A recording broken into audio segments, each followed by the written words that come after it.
WoodwardSports.com and click on Shop. Get the latest in Detroit sports apparel and exclusive Woodward Sports gear. WoodwardSports.com can get the whole team outfitted. Love the Pistons, Red Wings, and Tigers? We got something for you, too. Shop online at WoodwardSports.com.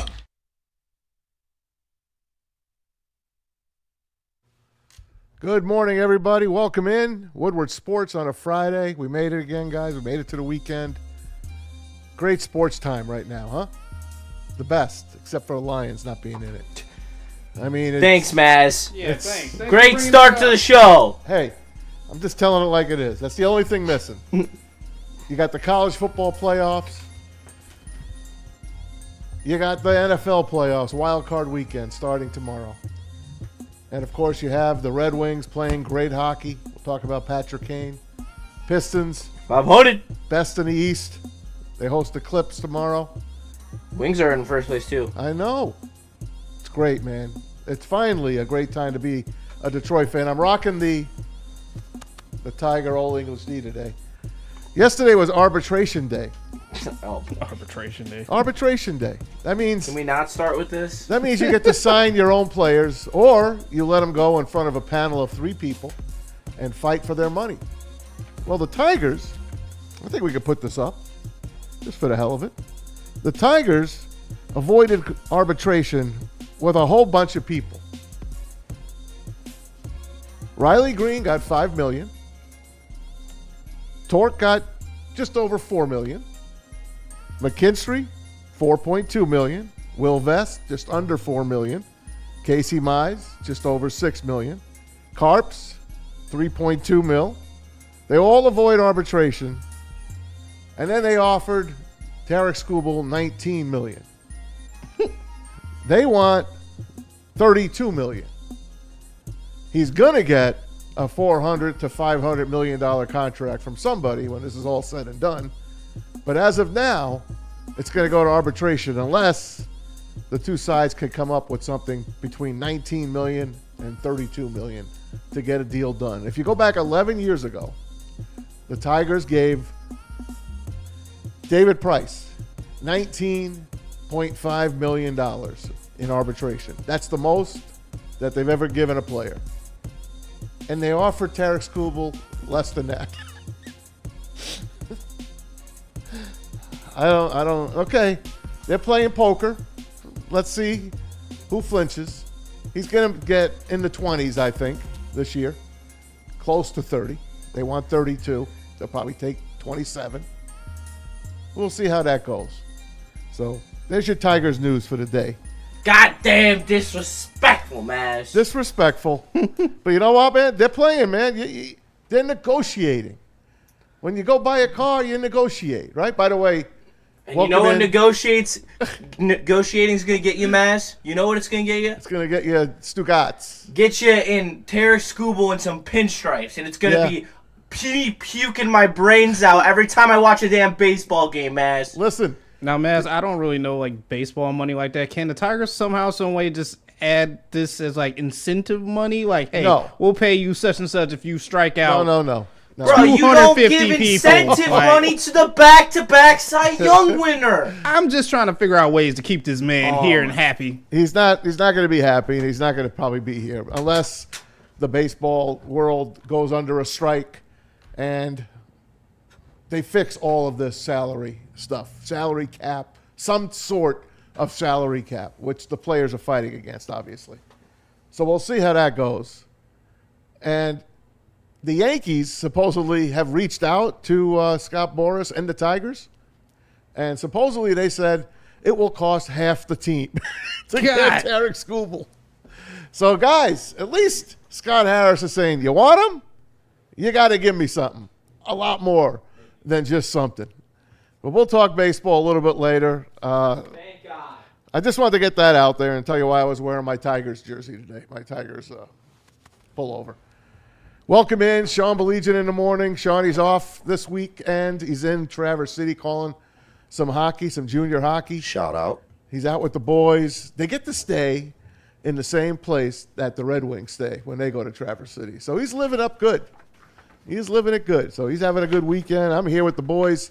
Kenny G. What's up? I am making it up to Yes. You should. I have to go. Could do I it, have it's to you. go. Yeah, it should have been you, Joseph. This year I had hockey. I was in Nebraska. I couldn't go. Next year I'm gonna be there. Good. It's my goal. Spring training too. Have you done that? I have done spring training. Okay. That's to me. That's like getting a vitamin B shot right there. Inject me. Vitamin B, C, and D. Right. Kenny G, how you doing, my man? I'm good, man. Kentucky Green. A very eventful day yesterday in the sports realm, especially, with us here in Detroit. You hear the Tarek Schoolboy shit, that don't surprise me. How about the Wolverines, baby? Hey, no, shout out to the Wolverines. I knew they were getting that kid. Yeah. Oh, yeah. That was a sure bet. For sure. Nah, big shout out to the Wolverines, but Brad Holmes, kind of what I expected from that. I know we'll get more into that, but and Miami pulling out, saving my parlay. The U is back. We're on to day 2. Come on, KG. They saved my parlay and with that late touchdown. Thank God, man. We're going Thank to God. talk about that in just a minute. Obviously, Carson Brad back generational Yes. white boy run that he's on.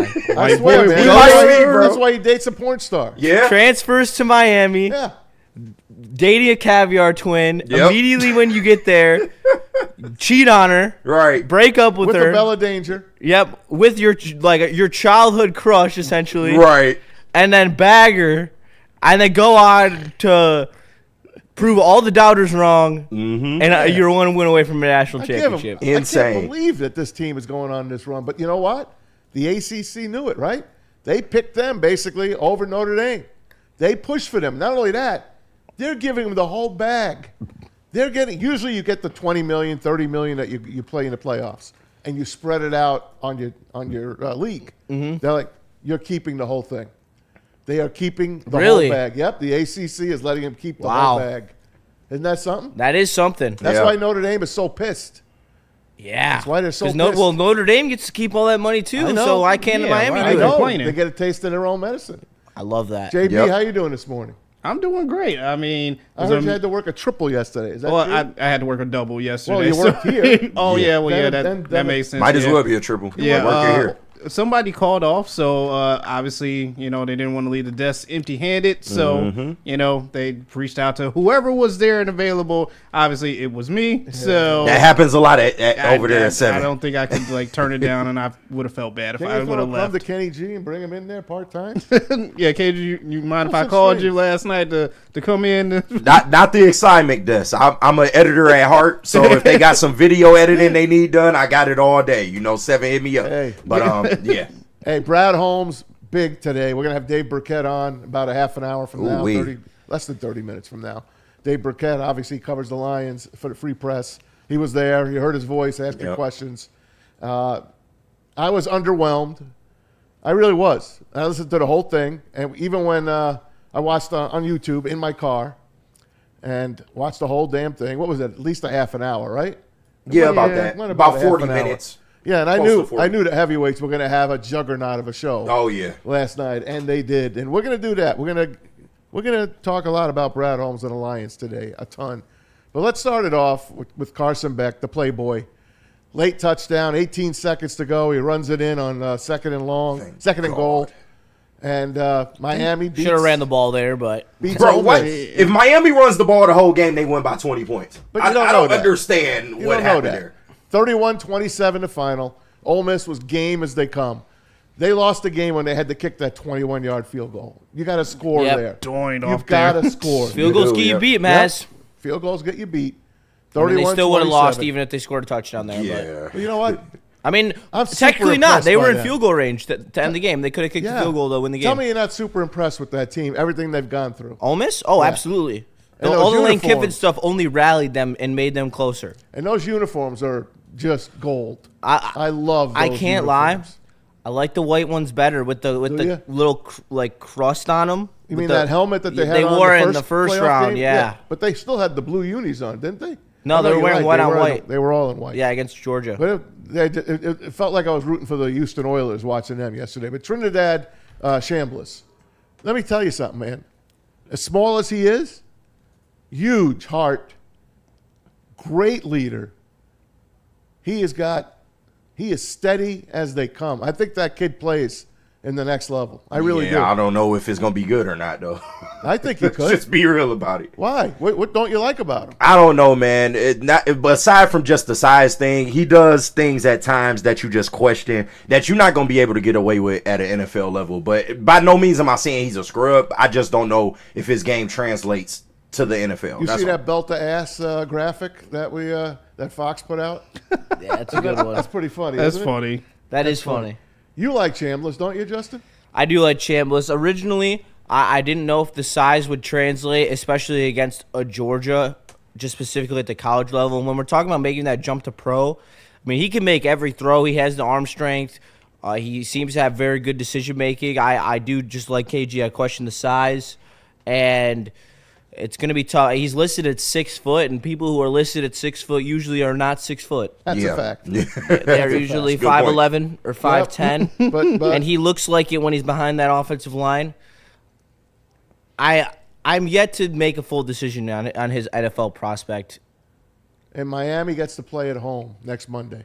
That's electric. Isn't that something? That place is going to be something. Someone has got to put a leash on Michael Irvin. Yeah, oh No, man, no one's gonna do that. Good Come luck on with now. that. Nah. Do you know? I was Good watching luck the with that. cameraman. There's something on Twitter. This cameraman has the perfect spot for Carson Beck's game-winning touchdown. Guess what? Michael Irvin. Michael Irvin runs in front of the camera. Of course. Stands in front of the freaking camera as he's scoring. I know, making How would you like to cokehead be- noises. How would you like to be that photo? I It mean, does that's, remind you of a Oh, crackhead let a me little get bit. oh, yep. Here's your chance as the photographer and cameraman to, have your work put out there. And this son of a gun is standing right in front of you. Shit, that's Doing the money coke. shot you asked me. that Michael Irvin something? spazzing out on camera. Jesus, man. It's a money shot. All he got was the back of him. Yes. He was standing right in front of him. He's just excited. His I mean, team a lot is of there. people like it the back over the front. There you go. Okay. We move on. Miami plays in the final. I already looked at the spreads. They're an underdog to both teams that play tonight. Oh damn. Oregon playing That doesn't Indiana. surprise me. Indiana, number one. If they win, they're a 5.5-point favorite. If Oregon wins, they're a 2-point favorite. Who do you like tonight, guys? I'll go around the room. We'll start I'll start with Justin. Well, I speak for everyone on this side of the room because we're riding our parlay together. Yes. And we are all on Oregon plus 3.5. I don't know if Oregon will win the game. I think that this is a real 50-50 game. I think the only reason that Indiana's favored is because of the last game. In the last game, Oregon just shot themselves in the foot. They had 3 turnovers in the fourth Weren't quarter. they home? They were at home, yeah. 3 turnovers in the fourth quarter. Since then, though, I feel like they've done a great job at establishing their run game better. Their defense is playing a lot better. They're not getting pushed around at the line of scrimmage. They do have the size advantage when it comes to the trenches as well. As long as they are willing to get into the mud with Indiana, they should be able to win this game. Two great coaches. Two great tonight. coaches, Signetti two against- great quarterbacks. Yep. Signetti It's going to and be a Lanning. great game. It's going to be. But I'll ask before I give you mine. Kenny, what do you like tonight? Besides your parlay. Yeah, I know. Besides the parlay, and Justin, I actually betrayed y'all a little bit. I Wait, took what? Oregon. I took Oregon 3.5, but I took Indiana money line because it's just like Well, you're double dipping. That's yeah, fine. a little bit, man. Because Okay. I mean, JB, that's I not mean, betraying me. Justin I don't care. Cole- I I just need know, the but- 3.5. Yeah, but it's hard to go against the machine right now. I think Sig just got them cooking. And like Justin said, is Oregon really going to get in the mud? They have been a primarily finesse team for most of the year. Going against a dirty, grimy team in Indiana, they're going to come out with that fire. I just don't know if they can match that level of intensity. That's where I worry. All right. How about you, JB? I might be in the same boat with KG, but just a little bit different. I took a different path on this one. I took Oregon straight up Wow. on the money line. Oh, I have thanks, confidence. You texted me yesterday. You called. That is Miami my and national Oregon. championship. Miami versus Oregon. I'm taking Oregon straight up on the money line with this one. I'm confident in this one. They let that first game slip away. They will not make the same mistakes here. They know how big this opportunity is. They cannot mess this up, and they will not. So give me the Ducks to win this flat out tonight. I don't JB, see you how should have told me you were doing Oregon money line. I would have joined you. Oh, I don't see how you guys are picking them. They lost at home. I'm only this team. taking them on spread. It'll be They a close lost game. at home to this team. And this did. team is better now than they were then. It'll be a close game. I think Indiana wins by 2 touchdowns. Jeez, you think they're gonna roll him? Yeah, I do. Yeah, I don't know about a roll. Yeah, I don't know about Well, that. we'll man. see, right? We'll Yeah, see. we shall see. I just, Maz, I mean, it's my strategy always. When people zig one way in college football, I zig the other. And yesterday, everyone was on Ole Miss. I thought they were getting overrated because of Miami's D-line. I thought they would have blown them out if they didn't have so many injuries on the D-line. The two injuries to their D-tackle and starting edge changed the game completely and allowed Chambliss to start running around and playing backyard football. That's why I question his NFL validity. Yeah. Well, we're going to find out tonight. 7:30. Last night, Chris Fowler, Kirk Herbstreit, they were great. They were great. They were great. I hope Sean McDonough gets tonight's game because he's the man. I'm sure he does. He's the man. Who else would it be? Yeah, probably him. Maybe Joe Tess. We'll see. Yeah. We'll see. Anyway, it's going to be fun tonight. ESPN. Pistons play tomorrow. They're still leading the NBA Eastern Conference, by the way. Damn They play right. the Clippers tomorrow. Dave Burkett coming up. Matter of fact, I am texting him his code right now. Oh, yeah. You can get on. Get into the meat of this thing. JB, why don't you read some of these super chats and get going? Oh, yeah, We'll not a talk problem. about Brad Holmes coming up. Shout out to everyone sending in super chats. We really do appreciate that. We got $5 before we even started the show from O'Brien81. He said, Hey, shout out. Thank you to the U for winning me $118 last night. The U Go casting Miami, parlays, the U, man. And P.S. I'm a Michigan guy. Go Blue. All right. Congrats on that win. And he Shout he out, cut man. us in. We all in together. I know, man. right? Cut us in. That's awesome, man. And I'll tell you, Michigan, they signed the big guy. They signed the Utah transfer edge, John Henry Daly. 48 tackles, 11 and a half sacks, 2 forced fumbles. People are comparing him as the next Hutch. Yep, grip it and rip it, baby. Yep. The guy looks like a beast, man. And the minute, this was like 10 days ago when he went in the transfer portal, and we had Whittingham. I'm like, well, that's a done deal. How many more guys are going to come over? Michigan got the Pittsburgh kicker, too, the freshman kicker. Of course, their kicker's going to the NFL. Michigan's Dominic Zavada that fell off the map this year. He didn't have a good year. He did will not get have a picked good year. last. I'll tell you, Once that kid for Ole Miss can kick, huh? Oh, yeah. He can Big kick in fan. the He pros kept him right in the now. game. He literally kept him in the game. Yep, Big he can leg. kick right now. So Michigan gets a Pittsburgh kicker. He's a freshman last year, so he'll come in as a sophomore. But this edge rusher for the Maize and Blue, you got to be excited about him, Justin. Oh, absolutely. I mean, he had 11 and a half sacks last year for Utah. He's coming in as a sophomore. He's going to be able to hit the weights. I expect a big season from him. He would have been the best edge rusher on this Michigan team last year, bringing us back to what made us so successful in the Harbaugh era, the trenches, able to retain all those offensive linemen from leaving in the portal, which would have just been disastrous trying to completely rebuild an offensive line. Now that we've been able to retain all the pieces at Michigan, now you're seeing them being aggressive, going out and getting guys who are in the portal, which obviously starts with Henry from Utah. Yeah. And now, they're looking at a linebacker from Pitt, and the list goes on and on. I really like what Whittingham's doing with the focus on the trenches because we know that's what made Michigan so successful in the past. Maybe we need him as the Lions GM. I wouldn't go that far just Yeah, yet, but chill. we still support Brad, but he got some things that We'll talk. he got to work out, man. We'll talk. We got all rest of the morning to talk about Brad. What else you got, JB? Let's see what we got here. Shout out to Labartney sending in $4.99. Said disclaimer: the show is free, so they're not late. P.S. I hear Mass is going off the chain about Brad's comments. You know it, Labartney. You know it. I wasted 40 minutes yesterday.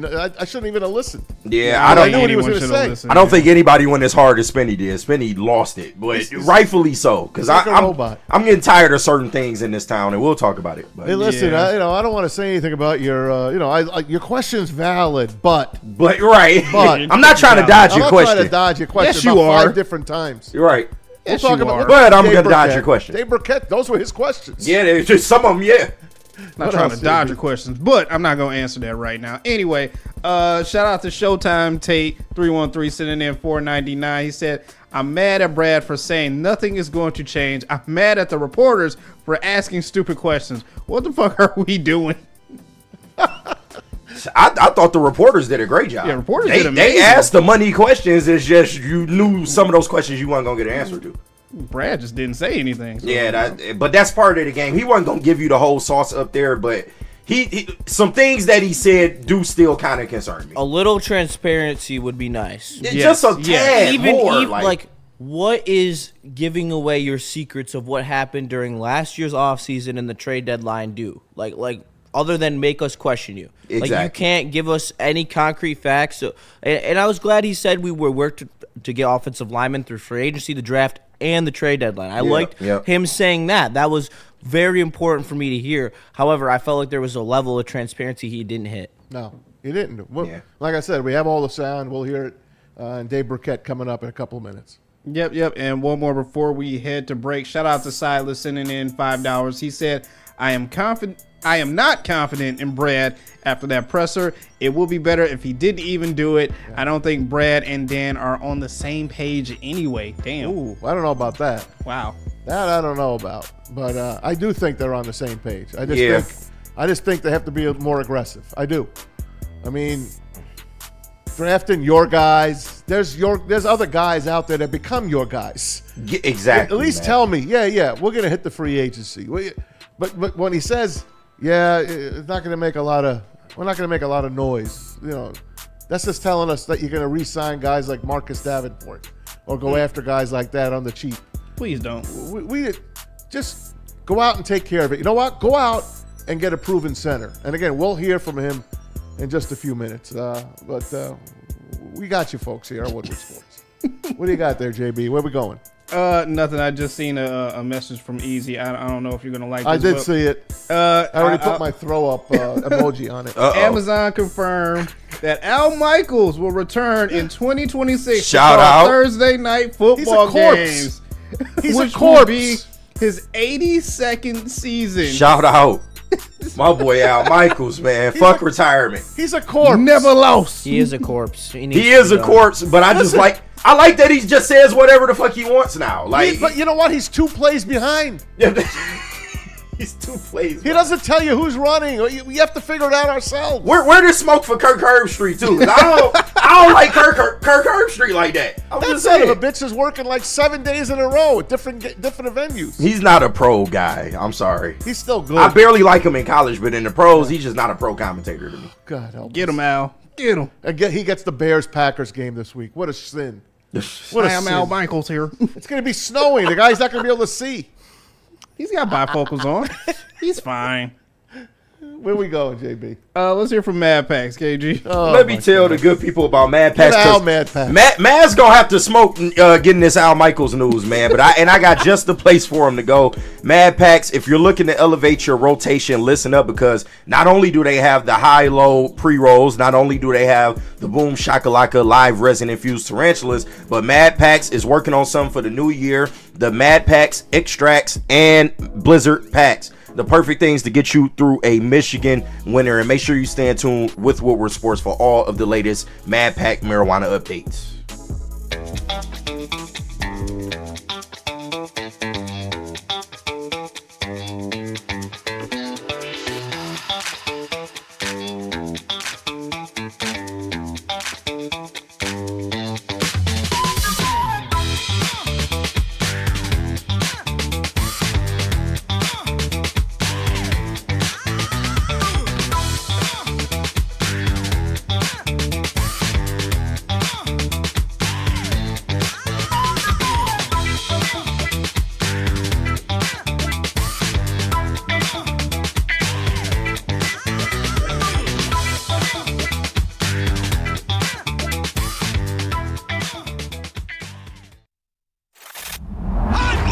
Sports? Love wearing clothes? Then you should be wearing Woodward Sports clothes. Check out our full line of merch at woodwardsports.com. Just click on shop. We have all your favorite designs, like Dan Campbell kneecaps, Woodward golf, and of course, our own logoed out merchandise. Men, women, infants, kids all love Woodward Sports. Impress your friends. Impress your boss. Impress your dog. Buy Woodward Sports merch today.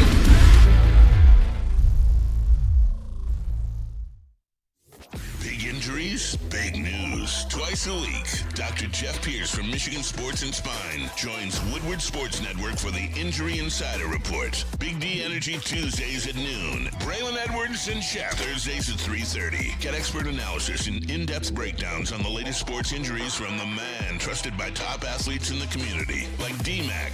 Whether it's the Lions, Pistons, Tigers, or Red Wings, Dr. Pierce talks us through it all. Don't miss the Injury Insider Report with Dr. Jeff Pierce, your go-to source for understanding the impact of injuries on the games and players we love. Only on Woodward Sports Network. Scan the QR code on the screen or go to MichiganSportsandSpine.com to see if Dr. Jeff Pierce can help you.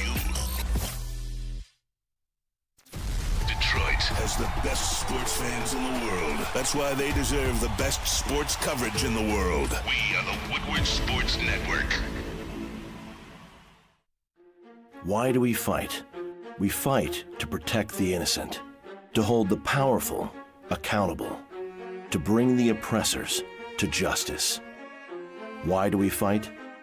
We fight to secure and preserve our civil liberties, to get each and every one of our clients the justice they deserve, and to make the lives of real people just like you whole again. ThenFights.com. Hey guys, it doesn't get any better than Detroit's original. It's Buddy's, guys. Buddy's Pizza created that category, the original Detroit-style pizza. You see it right there. Been serving it since 1946. 20 locations across Michigan. Buddy's, the cornerstone of the city of Detroit. Been here 79 years, dedicated to the community and a partner. Save 10% on your order right now. All you got to do is use promo meal 10meal. The promo code 10meal. Get 10% off. Go to a location near you at buddiespizza.com. And BlackRock.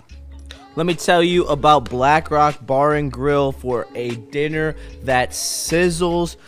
Head over to Black Rock Bar and Grill, home of the steak on the stone. They launched a whole new menu with returning favorites and the newest ways to sizzle. Prime steak sirloins are here to stay. Not just a meal, it's a top rock experience. And all you can eat platters are just $20. Make sure you mention Woodward Sports and get 20% off your total food bill. Welcome back in, guys. Welcome to Woodward Sports. Maz in for Sean Baligian. Kenny G is here, Justin and JB. And our good friend Dave Burkett on the other line, working hard yesterday. We heard his questions. What did Brad Holmes tell Dave about his questions? I don't want to dodge your question, but I'm going to dodge your question. I'm not going to answer it. Dave, how many of your questions were dodged by Brad Holmes? Welcome in, man. Thanks for coming on. He's getting settled. There he is. Shout out, Dave. He's artful. He's artful. He is. He can do that. He is the artful Dodger. No doubt. No, I mean, it's about what I expected. I thought he answered some questions with pretty good detail. The David Montgomery thing, for instance. Oh yeah, we all knew that. He was up front. Yeah, we kind of figured that was coming. But that's not something that everyone acknowledges at this stage of the offseason, right? They might want to keep their things under wrap, their plans under wrap. So there were a few other things, but I think a lot of fans probably left frustrated that Brad didn't detail more of his offseason plan and how things will be different or what exactly he felt went wrong. And so I think maybe that was disappointing to some people listening. He did talk a little bit about the center position, and the only hope he gave me is I heard him say, yeah, well, we might have to go out and get a free agent center or, look around, or maybe Tate Ratledge might be that guy. He mentioned Tate played probably the most snaps of any rookie offensive lineman. But what's your take on the O-line in general and the center? Yeah, I mean, offensive line to me was the biggest issue this year, maybe the biggest reason that they took a step back. Certainly there's a lot of blame to go around, when you change coordinators and what was going on the offensive side of the ball. And then after Dan took over, I think some details got away from them just as a team in general. Including with some of the game management. The defense obviously fell off late in the season, but the offensive line and its inability to control the game like it had the past couple of years was the biggest issue to me to this season and should be the biggest focal point going forward of what needs to be fixed. I think Tate Ratledge played pretty well at right guard, and I would keep him there if I was the Lions. I understand keeping the option open to move him to center. Maybe you strike out in free agency. Maybe you don't find someone in the draft, but I think it should be a priority to find a veteran center in free agency so you don't have to move Tate. Tate would prefer to play right guard. That's the only thing he's played since the start of his college career. He showed some promise there. I would keep him there if I were the Lions. Now, a guy that came into the Lions as the top-rated left tackle in the draft a few years ago is Penei Sewell. With Taylor Decker saying what he did, and just to hear what that guy has to go through just to get on the field, it does not sound like he's coming back. We kind of had a hunch that he wouldn't. He has not made it official yet. But what do you think, Penei Sewell taking care of Jared Goff's left side? Yeah, that's a little trickier one. I mean, I go back first on the Decker thing, when we talked for about 15, 20 minutes one day, and he sort of detailed that he would be, considering retirement for the first time. The very first thing he said was he would prefer to play one more year, but he doesn't know if he can, if he will, based on the health, based on everything he went through this year, what he was feeling, wanting to be there for his family. So I think deep down he has that pull to play another season, and it's just a matter of, when you start talking about it this openly, it seems like one foot's out the door, but I think for him it's just a matter of if he gets to March and his body feels well enough that he can start training, he doesn't need surgeries, maybe he wants to go through it one more time based on some other things that happened this offseason. I wouldn't totally rule his return out yet, though I agree that once you start talking about it like this, the breadcrumbs are there, as Brett said yesterday about Frank. As for Sewell, I'd give him the option. He's earned the right, I think, to decide which position he plays, left or right tackle. 5 really good years at right tackle. I don't think he was as good this year as he was the last couple years. I don't have any doubt that would translate to left tackle, though, if he wanted to move over that way. But, maybe it's a situation where he prefers to play on the right side. He said, when I asked him about it at locker room cleanout, he said it was something that, sort of across that bridge when you get to a situation, right, and that discussions would have to be had with him and the coaches on what he wants to do. Justin? Good morning, Dave. We talked about Monty for a second. That's a guy whose production kind of tanked due to how bad the offensive line was. Would you say that the writing is kind of on the wall for Monty in this offseason after the comments that Brad had? Yeah, and I think that was probably, the case even before what Brad said. He certainly, even though he didn't voice the frustration the way some others would have, he certainly appeared to be frustrated with his role. As the season wore on, it's my understanding that, his party and the Lions were going to have to figure out some sort of amicable situation anyway, and whether that meant a trade or, increased role or whatever. I feel like, there was always probably leaned towards him playing somewhere else in 2026. And Brad's comments seemed to confirm that maybe he and David had sort of had that discussion in his exit meeting after the season the other day. So don't know that for sure. Obviously what's going to happen, his new contract kicks in 2026. So there's a financial component to that as well for any team that acquires him. But I think the signs at least right now would point to David playing elsewhere next season. Dave, after that game he had against the Ravens, and that was the Monty game. And after that, they stopped.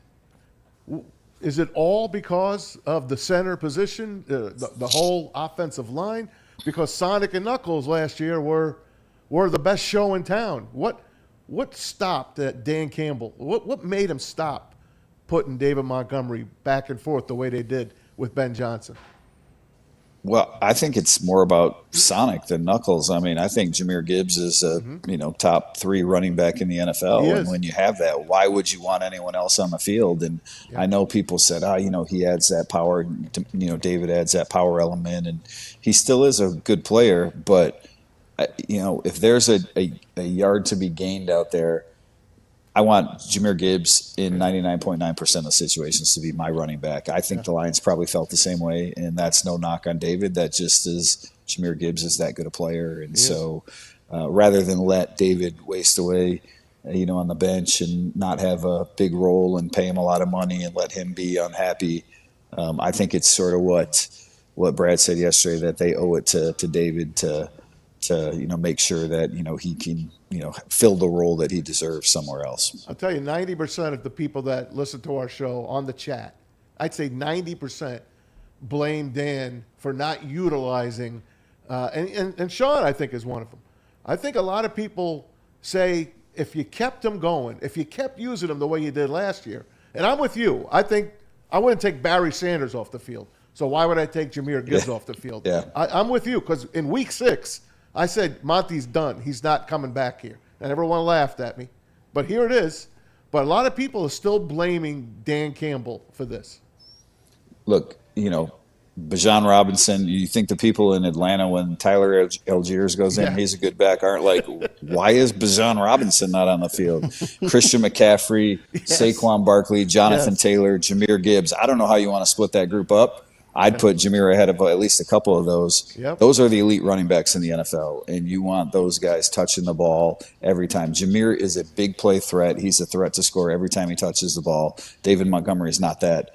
And that's, again, no knock on David. It's just they're different players, different backs, different running styles. And I think for an offense as explosive as this one, Jahmyr Gibbs is the best option for it. Amen.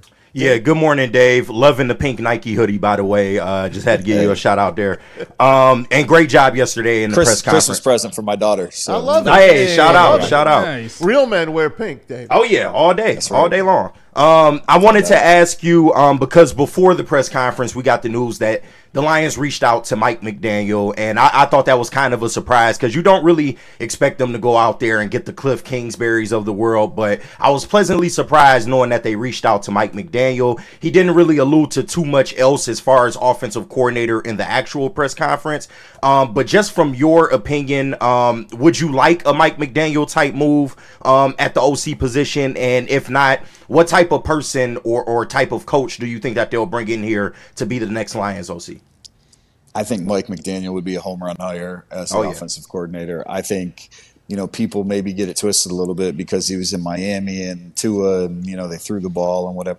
He was a Kyle Shanahan disciple. He was the run game coordinator for Kyle Shanahan in San Francisco before he was offensive coordinator. Like, Mike McDaniel's foundation is built on running the football, and that's what Dan wants and likes. And, it'd be a little bit different, I guess, style than what the Lions use. The Lions use a whole bunch of different schemes. Obviously, you look at Miami, the makeup of their offensive line. They had maybe the best center in football this year, but he was a 275-pound center. They're doing things a little bit different, and so maybe there's some philosophical things you'd have to figure out between the two systems and how they'd fit. But I do think Mike is a really good offensive mind, and as maybe quirky as some people think he is, he had a way of connecting with his players or earning their respect in Miami the way Dan does here, because they're both genuine people. They're both themselves for whatever, idiosyncrasies they have, whatever, personality traits they have, they are themselves. And I think that's what you have to be in an NFL locker room. So I think that'd be a great hire if the Lions went that route. Certainly the David Blau stuff came out a couple days ago, and if Dan wanted a young hot name, maybe he wants to keep calling plays, maybe he's looking for the next Ben Johnson, thinks David Blau is it. I guess you can go that way. I think there's a bunch of other names that can pop up or will pop up on the radar too. Maybe Hank Fraley gets an interview. He's the guy, the offensive line coach here already, who had an interview with the Seattle Seahawks last year to be offensive coordinator. But if you have a chance to get Mike McDaniel, I would think that's probably the best name on the board. Amen. Yeah, and Dave, I don't know if this is exclusive to Detroit, but it definitely seems that way. You know, we could go get a talented player, but, you know, there's a good chance that it could go the wrong way. So that's kind of why we don't want to do it. I'm getting real sick of this talk from the GMs in this town. But, you know, he spoke on that. Not to interrupt, but when Dan said that the other day about, maybe I'll keep play calling because I don't want to lose this guy if I get it. Well, that means you had really good success and maybe won a Super Bowl if you hire an offensive coordinator that another team is coming to get. No one's going to hire John Morton right now to be a head coach. No. You're right. You Ben Johnson when you were really good.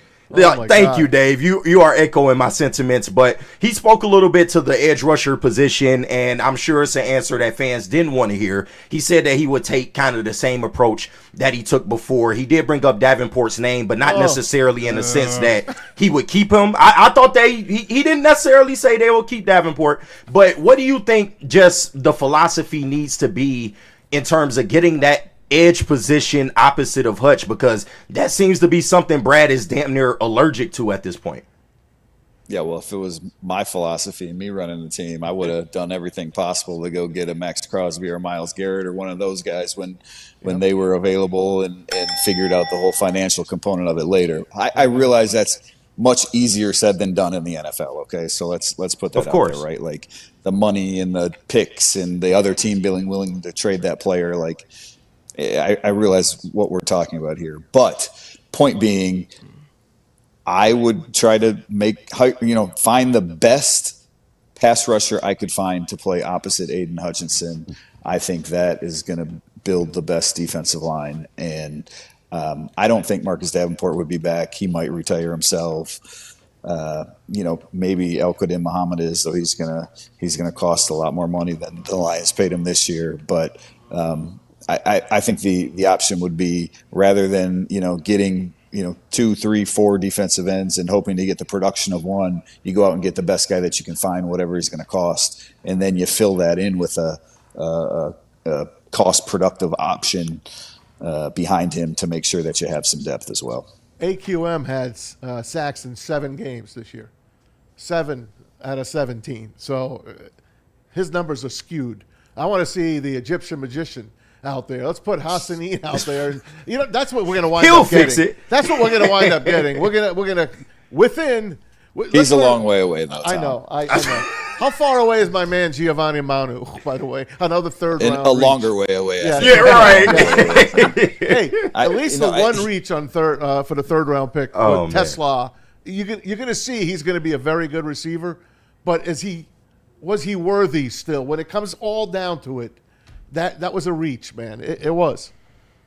I thought there's a great question asked by Colton Pouncey. It was on my list of things to get to. You kind of have all these things you want to make sure you ask at the end of season pressers, and that was one that was down my list. And I don't know what I had asked, 3, 4, 5 questions, and so I just couldn't get to it. And Colton asked it at the end. They got dodged anyway. Yeah, they did. But what he asked about Tesla and that draft and whether that hurt the Lions at the trade deadline, not having the third round draft pick compensation. And, I thought Brad's answer was the right one and a good one. Like, hey, you have to be comfortable with that when you make that move. And that's the truth, but it probably did hurt the Lions in terms of opportunity cost. Like, I don't know that they would have gone out to get Jalen Phillips. I don't know that the Dolphins would have taken their offer of a third round pick over the Eagles' offer of a third round pick. Certainly would have turned out better had they taken the Lions' third rounder, had they had one, than Philadelphia's, though the Lions were ahead of the Eagles in the standings at the time. But the fact is, the Lions didn't have that pick to offer the Dolphins for Jalen Phillips. That's what he ended up going to the Eagles. Yeah, and eventually, even though Tesla might become a very good player, and you can see he's going to be a good player, it's not enough. It's not enough for what they gave up, and especially the Hendon Hooker third-round pick. And then the third-round pick for Manu. And then this one. Broderick Martin. Yeah, Broderick Martin. But you know what? You make mistakes, but the guy has built a hell of a team here. They have a great nucleus. Like, I was at the Piston game the other night against the Knicks. Jameer Gibbs is there. J-Mo's there. Penei Sewell's there. How many teams would like just to have those 3 guys? Yeah, I mean, I'm the All-Pro voter here. And when I was doing my All-Pro team, like, Penei Sewell is still getting votes. Yep. Amon-Ra St. Brown is still getting votes. There's 3 edge rushers on the first team and the second team. Aiden Hutchinson is probably one of the top 6 edge rushers in the NFL, so he might end up a second-team All-Pro player. Jack Campbell, like, even though this team went 9-8, the talent is still there, and I think that's what Brad means and Dan means when he says that, hey, this team is still close, and I still believe in the path that we're on, and I still believe in the nucleus of this team, because when you look around, their roster is still one of the better, more complete ones in the NFL. And that, of course, is why it's as frustrating as anything, why the Lions are 9-8 and sitting home this weekend and not playing in the playoffs. When's the first Burkett mock draft coming out? That's way too soon. I mean, it probably won't be till before the combine, but I don't. College football to me, it's minor league football. Let's call it these days, right? It's not even college football. Right. I just don't even get into it until after the season and draft time, and so I'll start looking at some of these guys here before the Senior Bowl and before the combine, and start talking to people at those places, and then have a good idea about who's available and who might be a fit for the Lions at 18. Who do you like tonight? Indiana? You like Indiana or Oregon tonight? Man, again, I'll take Indiana just because the little bit that I've watched them, they look really, really good. Yeah. And Kurt Cignetti seems like a killer as a coach right there. And but I haven't watched either of those teams enough to have a super strong opinion on them. Gotcha. Hey, Dante Moore, though, Detroit kid. Let's hope that he has a really good game. He's going to be a top couple pick in the draft, and it's been fun to see his career kind of blossom there at Oregon a little bit.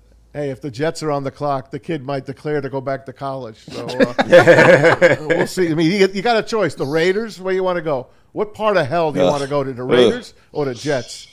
I think I'd rather go to the Raiders. Dave, how's that book doing I'd stay in too. Hey, Detroit Lions and Illustrated History, still out there for you? I mean, like I said, this is a great time to be in Detroit. It's a great time. It's a great sports time of the year, but except for the Lions. So maybe this weekend – we could just take a look at your book. Hey, pick one up at Barnes & Noble, online, whatever. It's all good. Yeah, and honestly, it's been a year now, so I don't do a whole lot with it, but I appreciate you always mentioning it. And, I do. People will still be like, hey, can I get one of those? Father's Day is coming up, or my dad's birthday, or Christmas present for someone. So, I do think, I appreciate all the Lions fans out there that have shown it love and continue to ask about it every now and then. And so it'll give you a little something to look through some of the good and really not so good times in the history of it while you got 9 months here. Hey, you made my dad smile with it. My mom actually got it for my dad for Christmas, and he really enjoyed it. So, hey, man, I love it. I'm glad 35 years ago, just a couple of days ago, 35 years was that playoff game against the Cowboys, and I still watch as much video of that. It still gets me going watching that video. I know the black and white gets you going, man. Right, we know.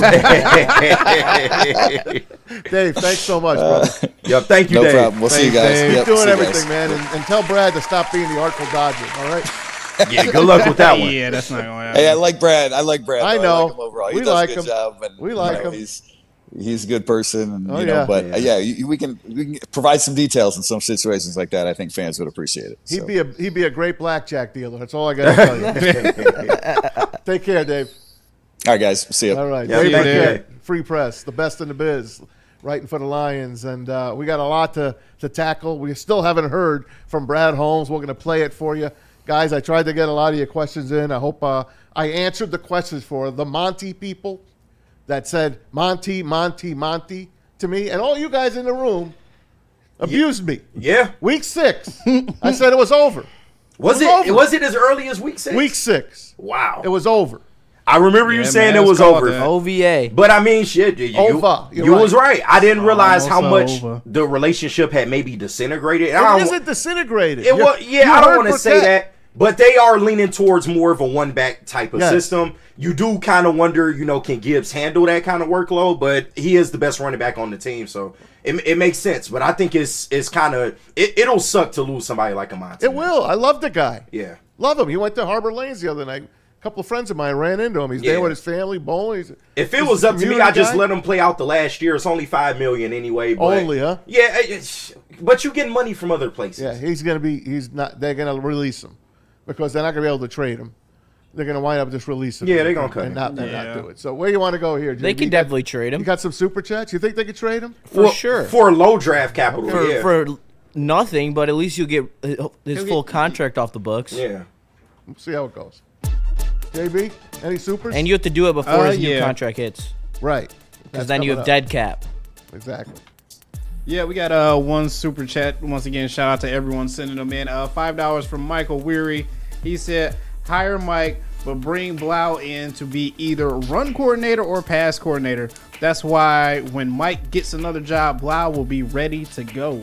All right. It's interesting. I That's like fair. They Mad like belief David. in David Blau. They like David Blau here. They do. I don't know why. They didn't like him as a Whatever. player, so I don't. They did like him. What changed? Don't you Did remember somebody? Hard Knocks? Dude, I don't know, man. Did I not get the memo? Do you remember Hard Knocks? Yes, I remember How Hard Knocks. disappointed they were that they lost him to the Vikings. I could give a damn how disappointed they were. He wasn't good.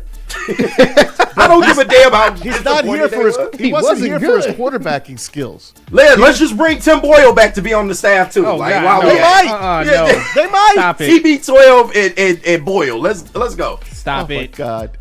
All right, JB. David Blau. Where we Who going? cares? Before we go Yeah. to the break, I just have a nice little fun fact for you I love Indiana fun people facts. out there. All right. The teams that have played in the regular season in the college football playoff have only won one time in the last 5 matchups, and that was this year when Ole Miss beat Tulane. The last 4 matchups were in 2021, Alabama won in the regular season, Georgia won in the national title. Okay. 2024, Oregon and Ohio State beat them in the rematch. Yep. 2025, Oklahoma beat them and then lost to Alabama in the playoff. And then Georgia and Ole Miss. Yep. So So- you're telling me it's hard to beat a team twice, It is? and that's why Oregon's going to win tonight. That's what you're telling me. Yes. Okay. This Indiana team's different. Okay. Indiana team's different. I agree with you. Hey, we'll put a little bet on it. I'll bet the show.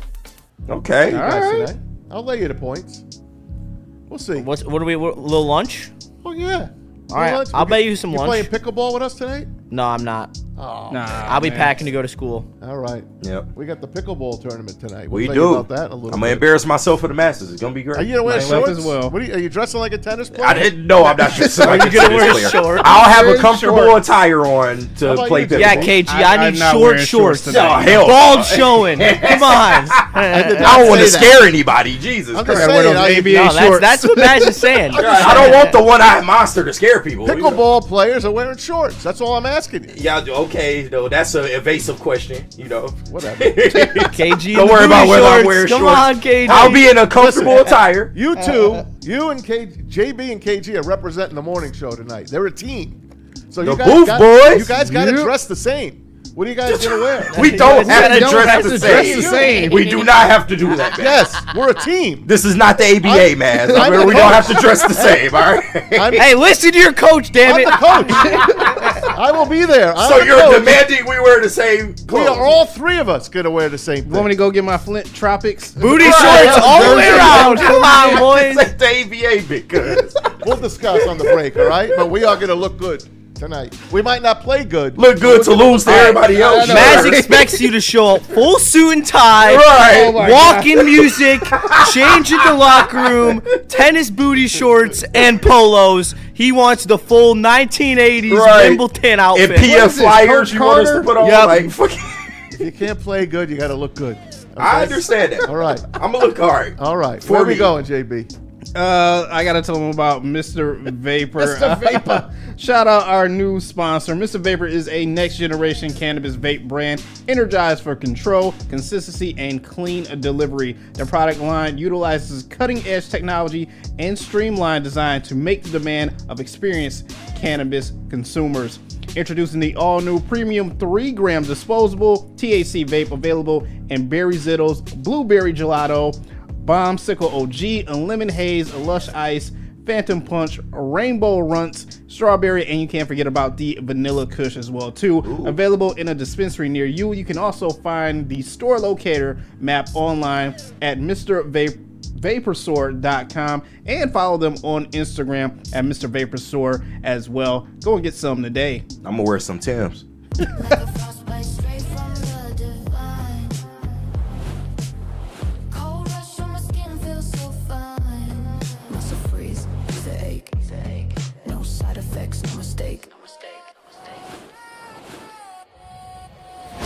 Sub-Zero. Icy and true. Feel the chill. It's all for you. It's not magic, just science play. Chill Sub-Zero. Woodward Sports is your number one source for all things Detroit sports. Start your day with the Sean Baligian Morning Show from 8 to 10 a.m. Rolling into Big D Energy with Neil Rule, Jerry Foster, and Red Wing great Darren McCarty. Then make sure you're watching the Braylon Edwards Show with Shep from 2 to 4 p.m. Michigan great Braylon Edwards and the elite Matt Shepard break down all the biggest sports stories. End your day with the Woodward Heavyweights. Join Spencer and EZ nightly from 5 to 7 p.m. Every day, all the sports, all Detroit, live on the Woodward Sports Network, Detroit's #1 sports network. Walk into any Lady Jane's Haircuts for Men today. Open 7 days a week. Sit back, relax, and enjoy precision haircut, scalp massage, hot leather neck shave, and hot towel treatment from one of our talented stylists. Step up your game this season and take advantage of our $20 haircut special. Scan the QR code and get your coupon today. Lady Jane's Haircuts for Men, the ultimate haircut experience. Open 7 days a week. Walk-ins always welcome. Lady Jane's Haircuts for Men, it's wicked awesome. We don't like to brag that we are the toughest sports network in Detroit, but we do have a guy named Darren McCarty on our side. Woodward Sports.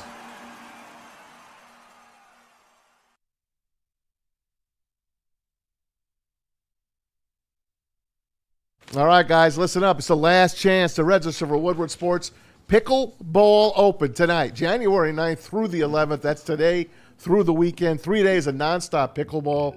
Men's, women's, mixed, single division. This is where champions are made. And hopefully we're all going to stay healthy, right? And some right now. Come on out tonight, Friday night, 7:30. Woodward Sports Celebrity Tournament hits the court. All your favorite Woodward Sports personalities, plus local celebs.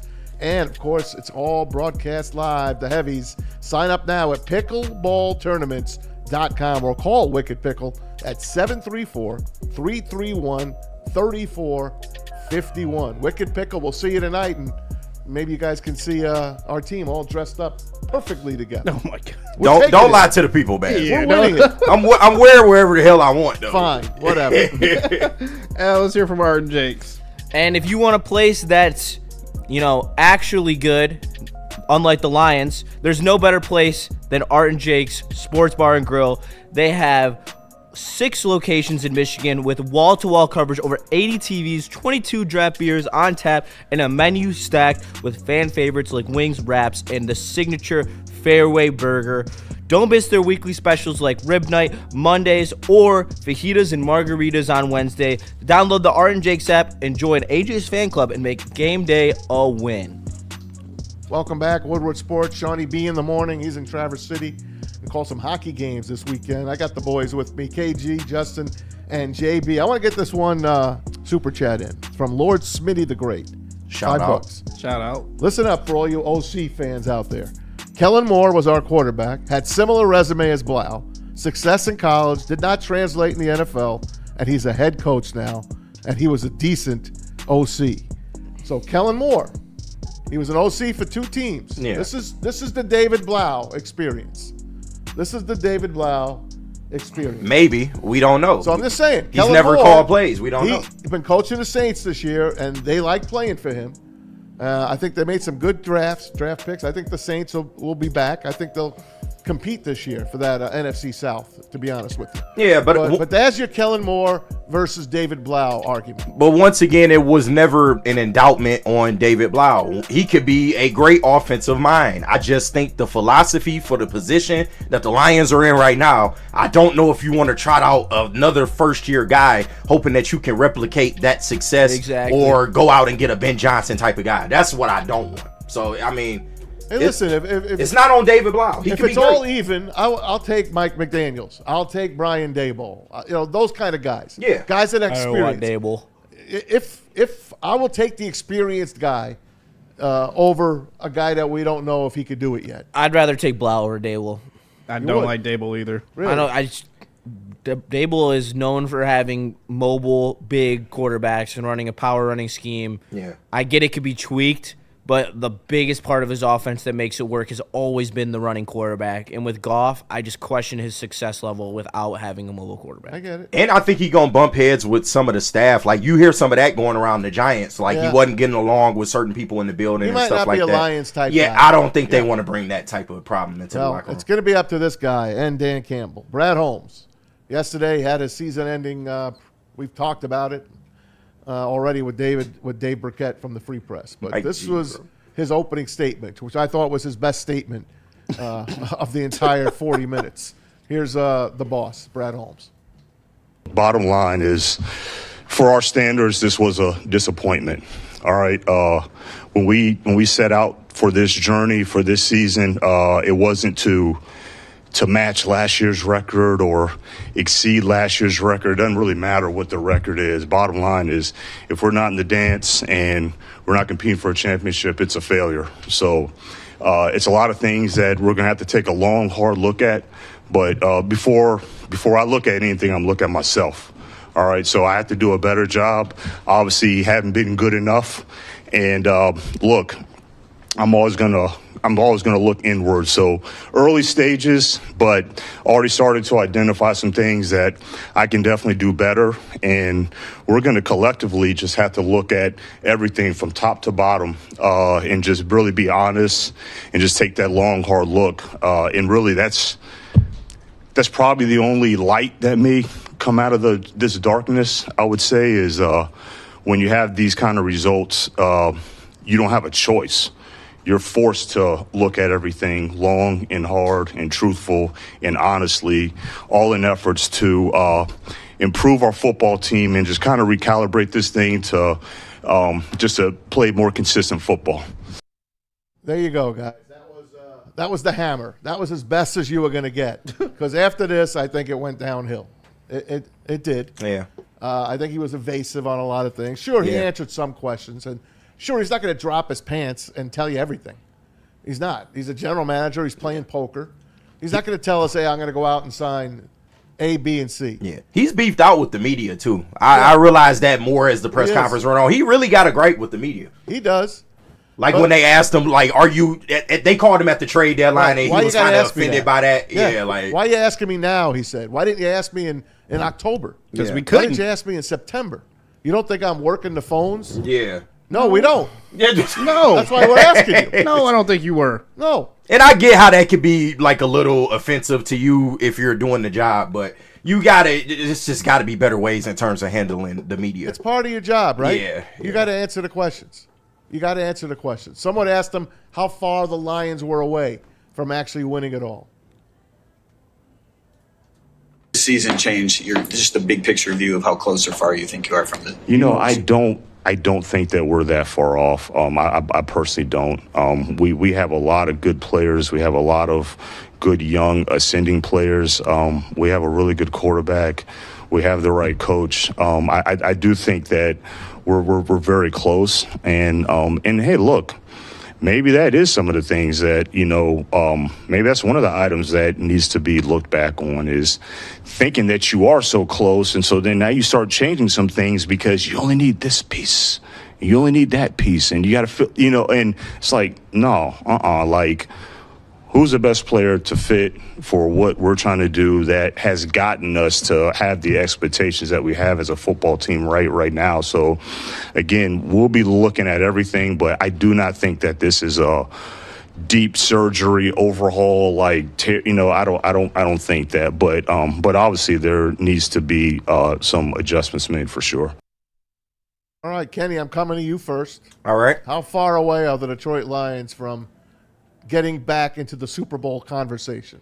I don't think they that far off either. Like, I can buy when Dan and Brad go out and say stuff like this because of the core players that we have. Like, you have these guys that are under contract, still very, very young in their careers. The Lions have a chance to, do this for another 4 to 5 years easily if they were to put the right other pieces around them. But that's where I kind of get concerned, because it does seem like Brad is gun shy to a certain degree. And listen, I get that you would much rather, have the guy that's more committed to your philosophy and the way you want to do things over maybe the most talented player. But it comes a certain point once you've built the team up, you got to start prioritizing talent over your culture, over certain things that you may, you may not want a player. He may not hit all the check marks on your list, but you got to start considering stuff like that because you have kind of pigeonholed yourself, and it seems like you may have topped out at a certain point. And I hope that's not the case, but if you were to get a little more aggressive, and we're not saying just change everything, if you were to get a little more aggressive, I think you would yield better results. But that's just kind of where I'm at now. You heard Dan Orlovsky last week say, listen, Lion fans, phase one of this run is over. Phase one is over. You don't have the same team. The injuries have taken their toll. So here comes phase two now, Justin. Phase two. And you heard Dan Campbell. At the end of the year, there's going to be changes. There's going to be a lot of changes. We got to look in the mirror. We got to do things. There's going to be guys that have been here, guys that we love that aren't going to be here anymore. How far away do you think this Lions team is from getting back into the national picture again, of getting to the Super Bowl? Before I answer that, I just have a question for you. Who are the ascending players on this team? Because to me, there aren't ascending players anymore. We have established studs. Jahmyr Gibbs, top 3, top 5 running back. You can argue with the wall. Whatever you want to put him, I don't really care. Right. Amon-Ra St. Brown, all pro. Absolutely. The list goes on. Aiden Hutchinson, 14 and a half sacks. Like, these are all players who are at the caliber where even Jamison Williams, he's a top 15 wide receiver this year. Yeah. How much more ascending does he have to go? The thing right now is not about the players who are on the roster currently. We know we have great players. It's about putting those players in positions to be successful by surrounding them with the infrastructure that we no longer had, that we've had over the last 2 years. I think we're farther than people think. We're farther than Brad Holmes thinks, sounds like we are, in my opinion. I think we're between 2 and 5 players away, depending on the status of Branch and Kirby. And Laporta. And Laporta. We have some serious issues going into this offseason.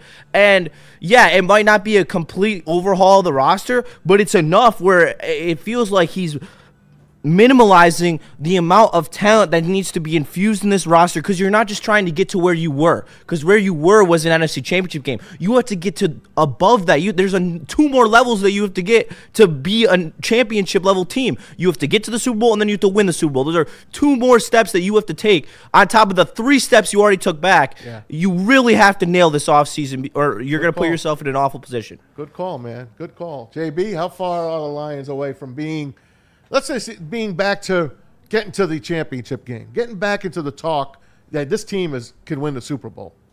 After Brad's presser yesterday, I'm not 100% confident. If anything, I got to lean with Justin and say you're still a year or 2 away. It all depends. I don't think they're a year or 2 away. I think they can fix everything this offseason, but I question if they're going to have the cojones to do it. And that's my thing, too. I don't think that they're going to do that. I think this is going to be another season of Brad just, hey, you know what?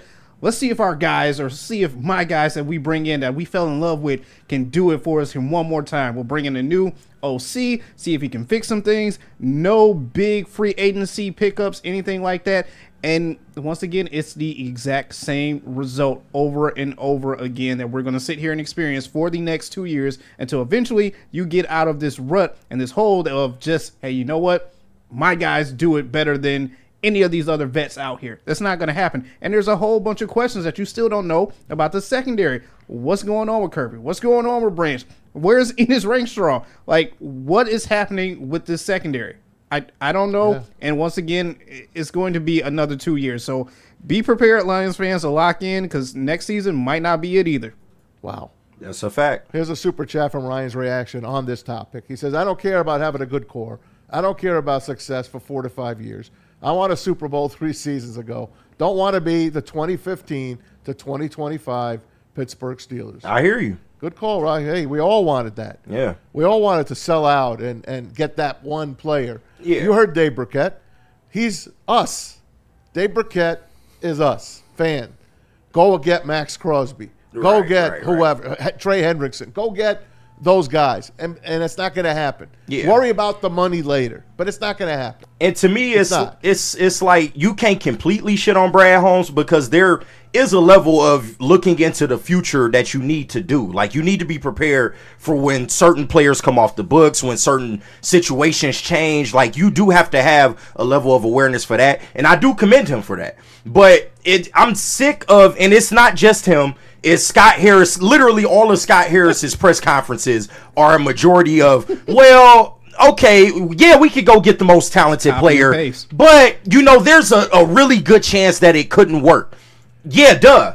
like no shit. Like, that's when you're a fucking GM in any sport, there's a chance that you can bring in the most talented player on God's green earth, and there is a chance it could not work. But you cannot be scared to pull the trigger if you're in a, let's say, AL Central leading division and you're, one of the favorites to be in a ALCS. Or in the Lions case, you are a, NFC championship appearing team that followed that up with a 15-win season and was a number 1 seed in the NFC.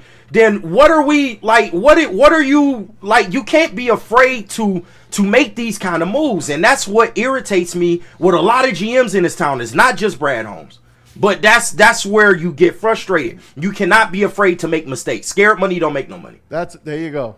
Mike Tomlin has a T-shirt out. He has a T-shirt company his wife puts out for him, and I bought it for my brother-in-law. He's a big Steelers fan. Scared money don't make money. It don't. It's a fact. That's how you win cards. That's how you win in anything.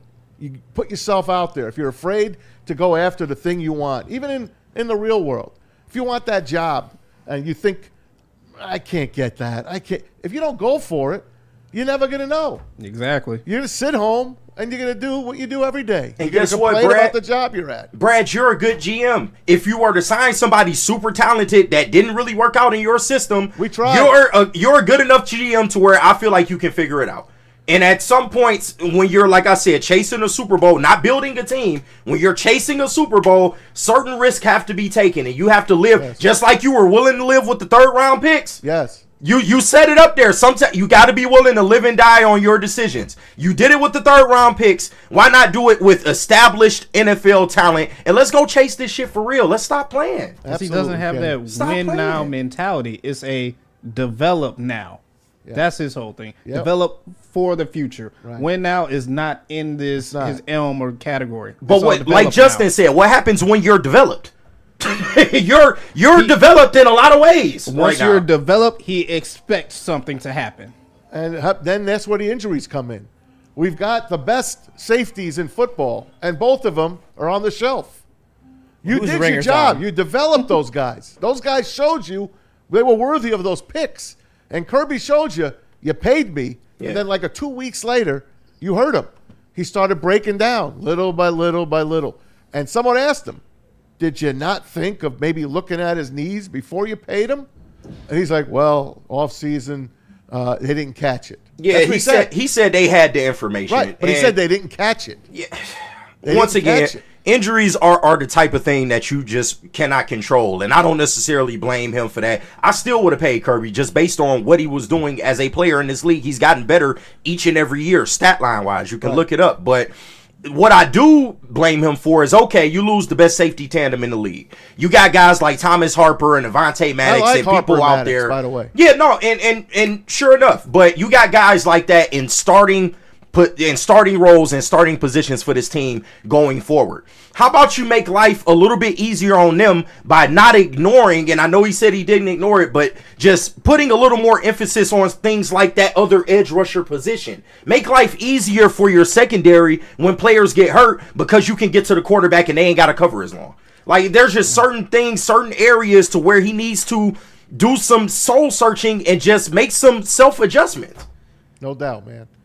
No doubt. A lot of passion out of us all here today, and that's what you do. When you're a Lions fan, there's no more passionate fan base in football. I'll put them up against the Bills, the Steelers, any team.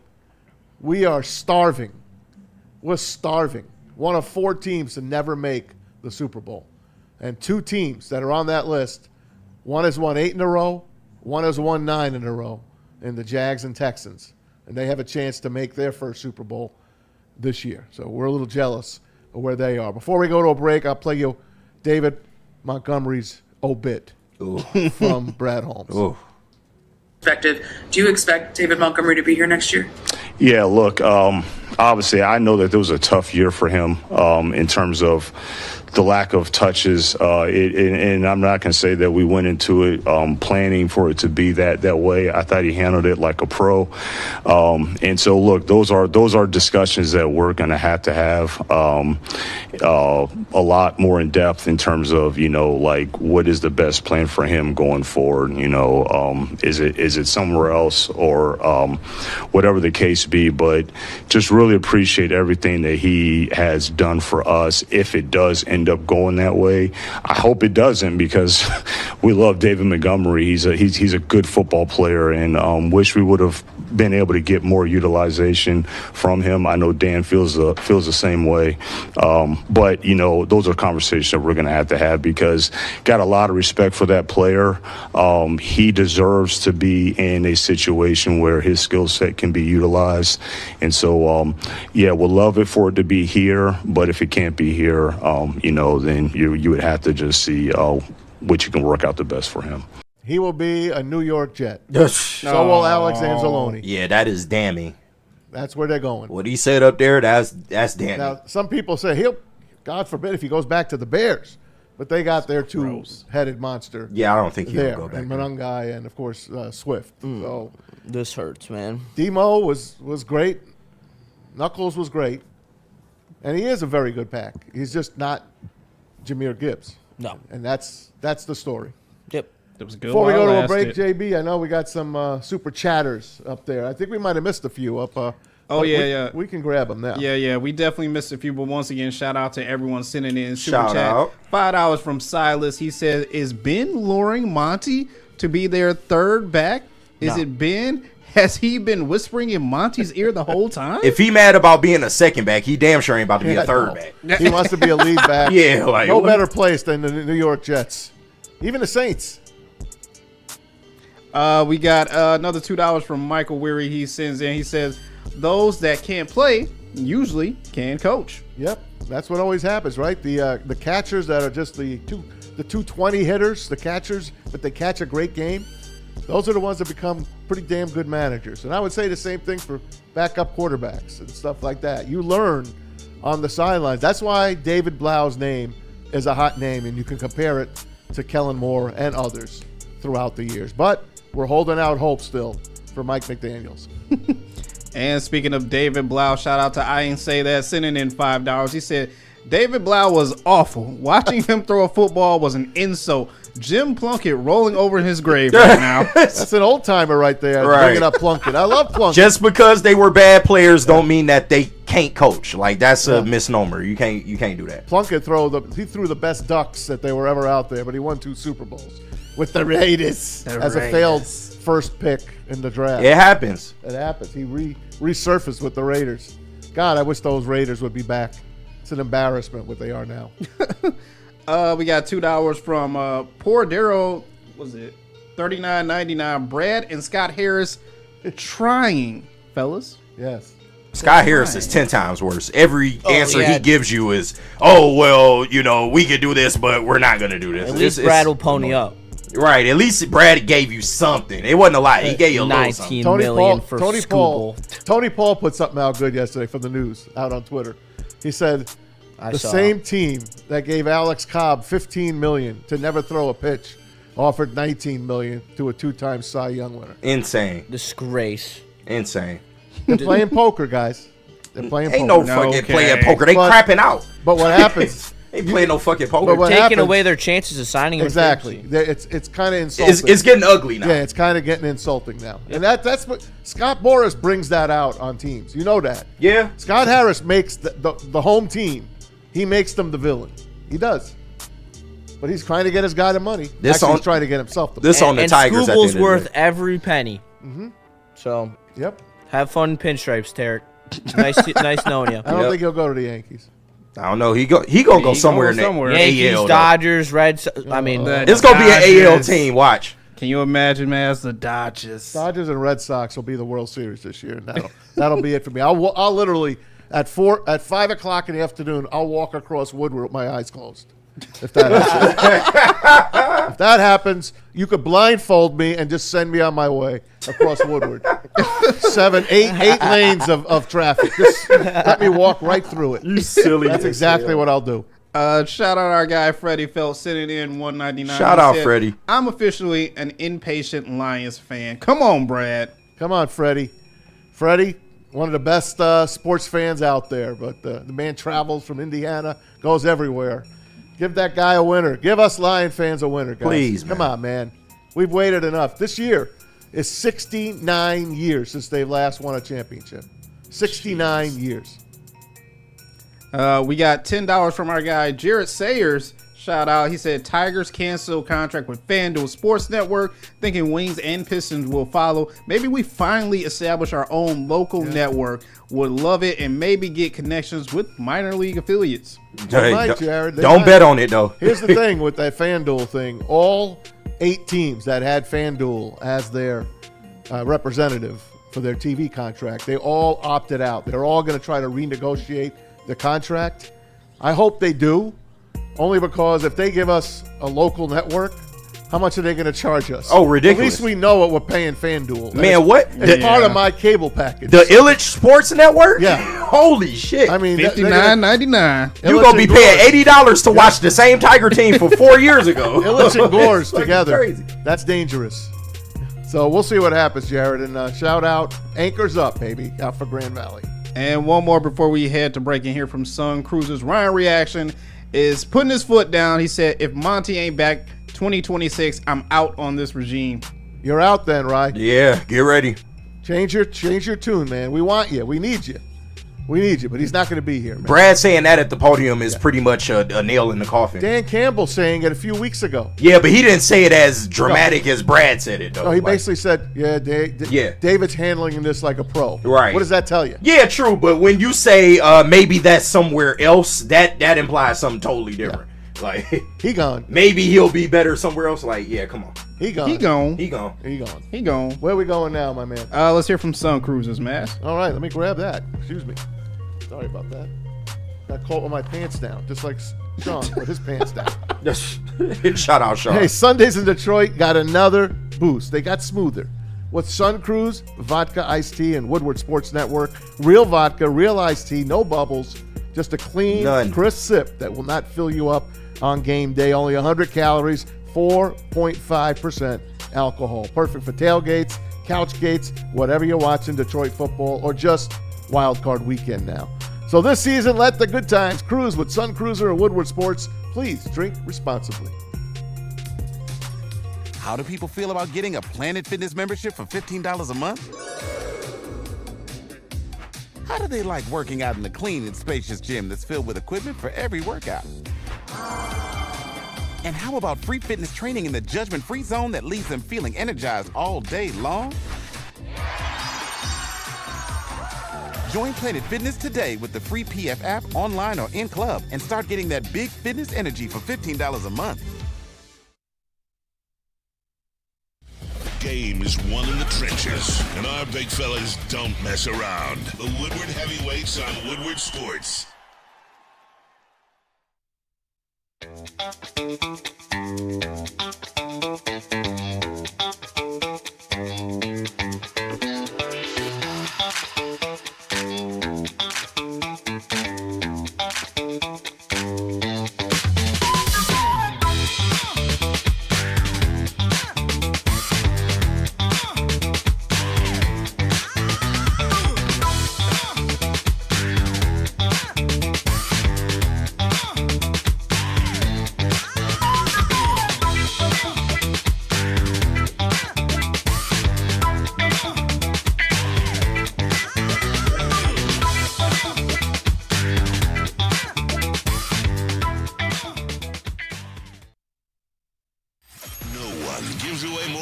And prizes than Woodward Sports. You don't believe us? Here's our latest $10,000 winner.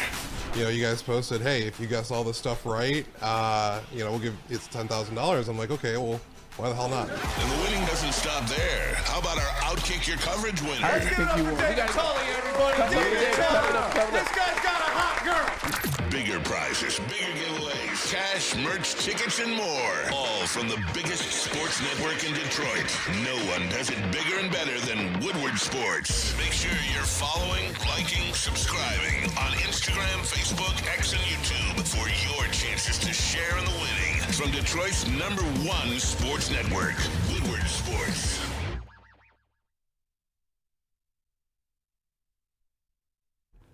Hey guys, it's Maz for Ven Johnson. Justice. 3 letters. Ven. A lot of other 3 letters as well. Corporations, the government, even your insurance companies will do whatever it takes to minimize their liability and withhold your compensation. Dirty bastards. They're all crooks, right? Yep. So when something goes wrong, make Ven Johnson your first call. Get a fighter in your corner. Contact Ven today at venfights.com. Trust us. 3 letters. Ven. Welcome back, Woodward Sports. Shawnee B in the morning.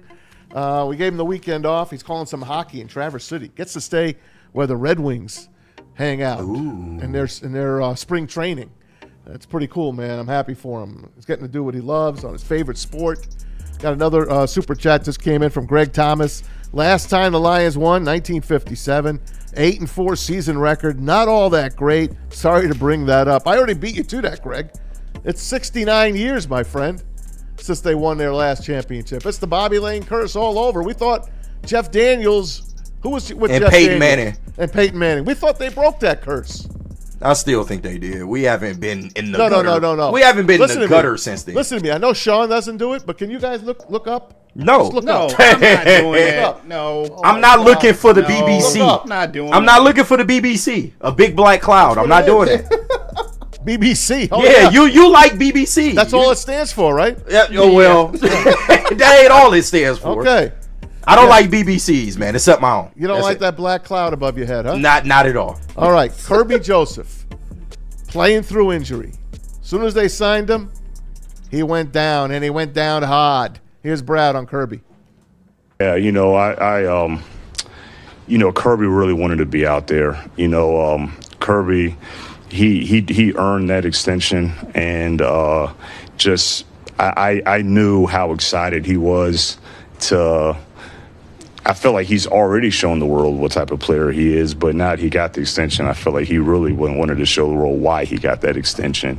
And, obviously, he had some things that he had to deal with physically.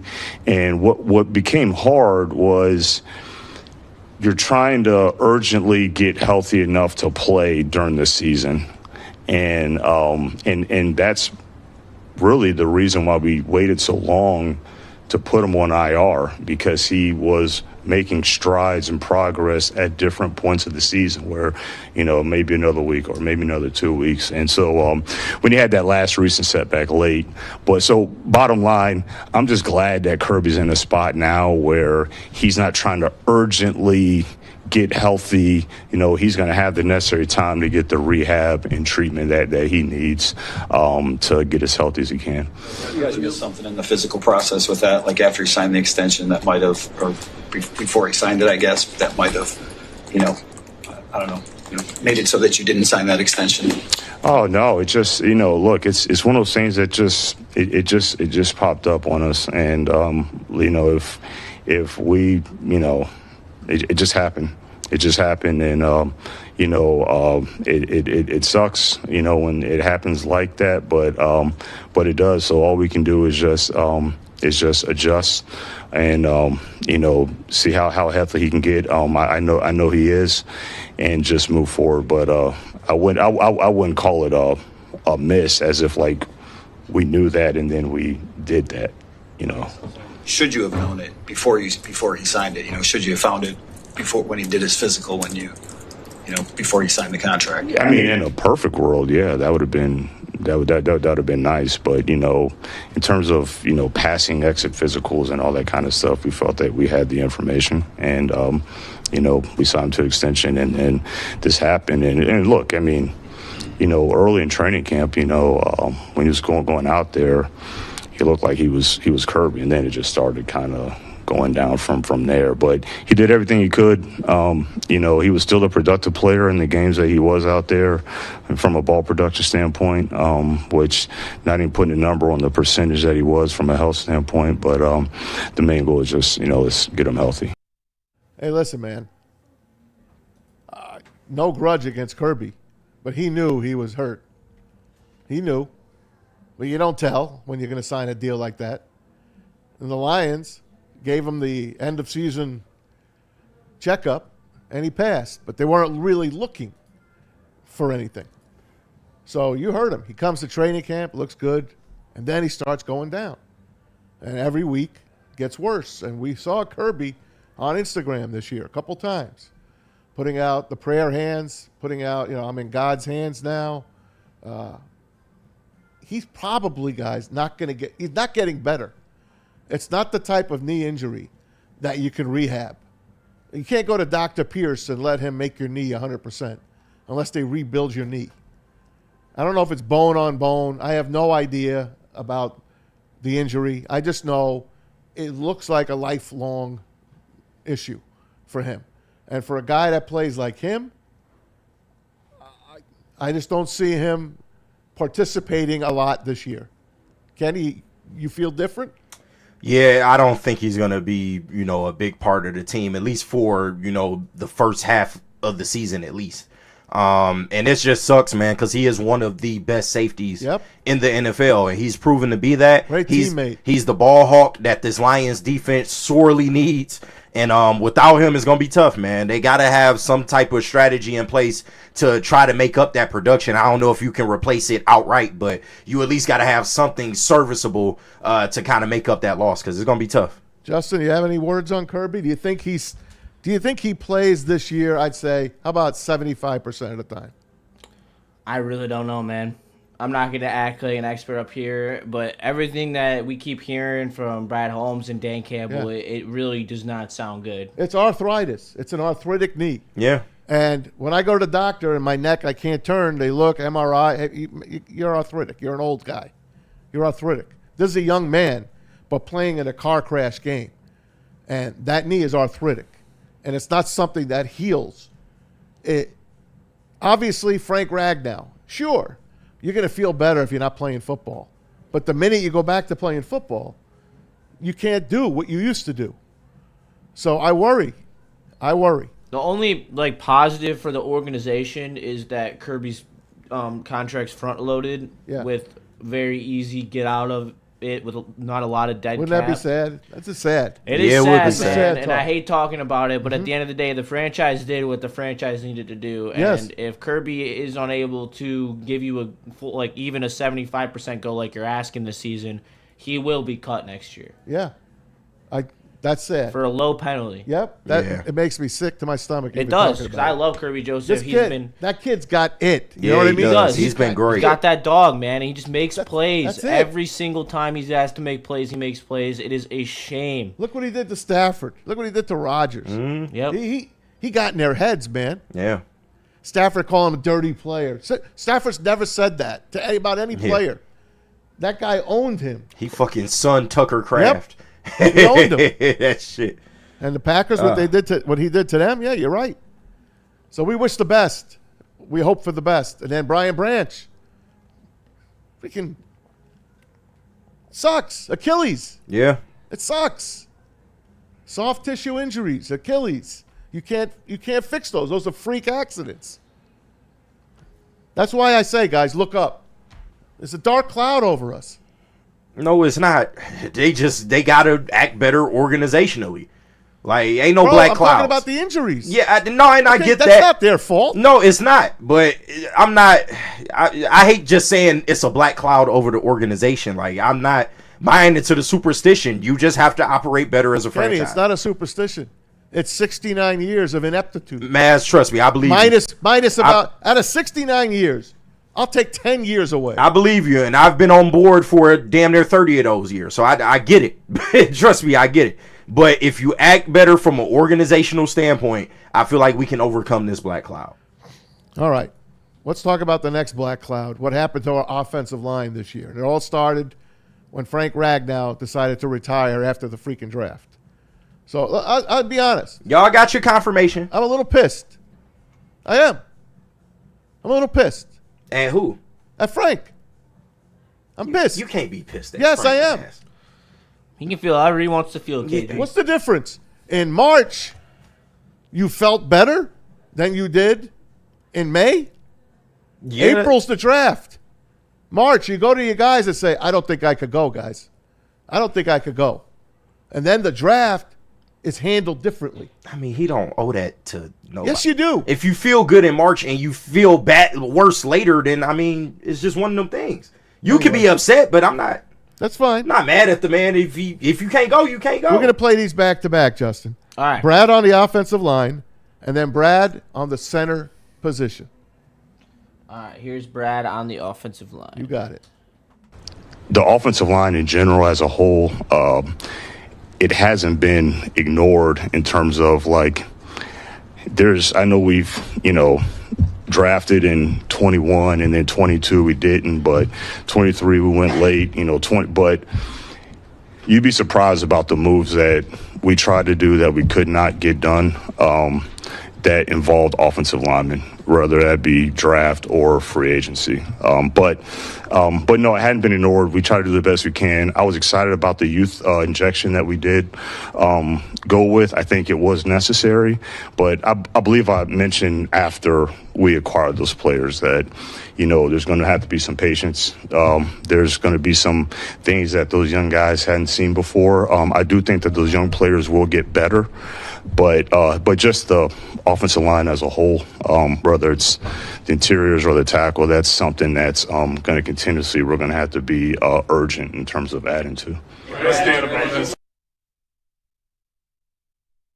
Hey, Brian, the offensive line, center position going forward. You said it's not easy to find another Frank Ragnow. I think we can all respect that. But, how do you view that position going forward, whether it's maybe taking another look at Ratledge? Is that a place where you really want a rookie? Do you need a veteran to kind of compete there?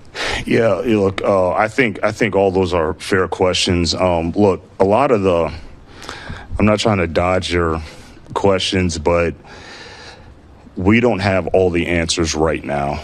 And I have full confidence to say that we don't have all the answers right now. And actually, if we did have all the answers right now, you should actually be concerned because we have not taken the necessary time to do the necessarily deep dive analysis into our roster, our operations, everything from top to bottom, like we are going to do. Again, there's some infancy stages, things that we've already started to look at that, we'll just keep to ourselves. But obviously, Tate is obviously an option for sure. And, he's done it before. He did in OTAs.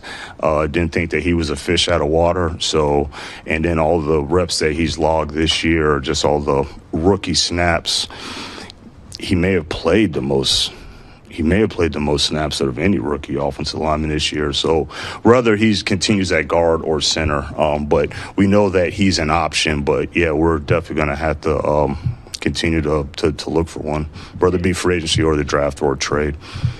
Wow, I heard him say – did he say free agency? He did. Trade? He did. He say that? Wow. He didn't say that. He actually said something of substance? Those two words came out of his mouth? It did. Who do you guys want as a center for the Detroit Lions? Tristan Colon? No disrespect to Cologne, but no. I'm big on Lindenbaum from the Ravens. I mean, he is the prize jewel of this free agent class. I believe he is projected as even a top 3 free agent regardless Wouldn't of that position. Be great, Justin? Because now the coach is gone. It's a new regime. Yeah. Now's a good time to leave there. That would be. And It go would to be. an established team. Lamar is breaking down. Yeah. It looks like he might be looking for another team. Another one is McGovern from the Buffalo Bills. They have some cap issues like they've had the last couple of years, so they He's might been not. Pretty good. He's been very good. These are McGovern is a top 5, top 7 center. Really? Lindenbaum is a top 3 center in the NFL. It's just the class that you're trying to get into. Lindenbaum would be a home run. You got the age on Lindenbaum? Is he younger? Is he still young? Lindenbaum's 26. Oh, that's beautiful. Yeah, he's an Iowa kid too, so Brad loves his Iowa boys. But that's why Jack Campbell. But that's why you're gonna have to pay him because of the age. He's coming off his rookie deal. You're gonna have to shell out some money. I don't know if they willing to go over 20. His projection is $22 million on Spot Track. Listen to me. If they just signed him, I'd be happy. If Decker comes back. No, he ain't coming back. He's not coming back. Well, then, Sewell's going to the left side. Ratliff's going to stay where he is, and they're going to draft guys. You still have Miles Frazier. As long as you draft him in the first round, I'm You got fine. other guys that you could plug in there. Yeah. All right? Yeah. You do. You do. You get me that center. You get me Lindenbaum. You pay him. He's 26 years old. I won't even ask you for the edge rusher. Yeah, and to your point, Maz, the biggest problem with the offensive line this year was letting up interior pressure and the communication, and that's one thing that Lindenbaum solves instantly as soon as he walks through the door. Communication issues are a thing of the past. He's a veteran. He'll link up with Jared Goff. They'll get that rapport together, and the interior pressure will greatly improve having somebody like that. Whoever thought that just getting a center would give Lion fans another life? Yeah, make them feel good. Because let's face it, it was a failure this year. Jared Goff, 4,500 yards. I'd say 1,000 of those yards were inconsequential yards. I'm going to say that. I know we were in a lot of games, and Dan Campbell's like, we're a play away here or a play away there. If ands or buts don't win you shit in this league. I'm trying to tell you. The way they came out in the second half against the Rams. If we did this, was abhorrent. This could happen. Listen, man, they have to correct the halftime adjustments. Can we agree to that? Because when teams come out in the third quarter, they take over the game. It started in San Francisco 2 years ago in the NFC Championship game. It started then, and it continues to snowball. Look what the Rams did to us. Look what the Steelers did to us. And you're still in those damn games. Anyway. Can't believe that's where we're at. Bummy ass Steelers, bro. Who's going to be calling the offensive plays? We all talked about this. David Blau's a hot name. Obviously, Mike McDaniels just fired as the Dolphins head coach under the Kyle Shanahan tree. Guy could call plays. Guy made Tua look pretty good for a couple of years, which is a shocker. He's out there. So Brad was asked about the next offensive play caller. I mean, it's a lot, but I mean, there has to be leadership. There has to be detail oriented. It's got to be command of the room. You just have to be able to know that there's somebody that's going to be able to dot every I, cross every T, and make sure that nothing is compromised from a detail standpoint, from a standard standpoint, from the start of the game planning period all the way till the end of the week. And so we're just looking for that type of person, whether the person has previous experience calling plays or not. I've been around previous coaches that have not done it and did it, and had a lot of success with it. So I do think a lot of it is just you just got to just get in front of them, hear them out, spend some time with them, and kind of hear their ideas, hear their philosophy, do a lot of vetting, as much vetting as you can, and just make the decision. But I think when you go through the process of getting in front of them, when you know. Look outside the organization, though. This time. Absolutely. We're looking at everything. Okay. They're looking at everything. They're probably going to give Hank Fraley a role and see if he can do it. I know he's been the offensive line coach, and he's been doing a great job. It's also easy when you have the best center in football, Frank Ragnow. Yeah. This year, the O-line failed. But if you had Frank as a candidate, why didn't you just hire him instead of Johnny Monk?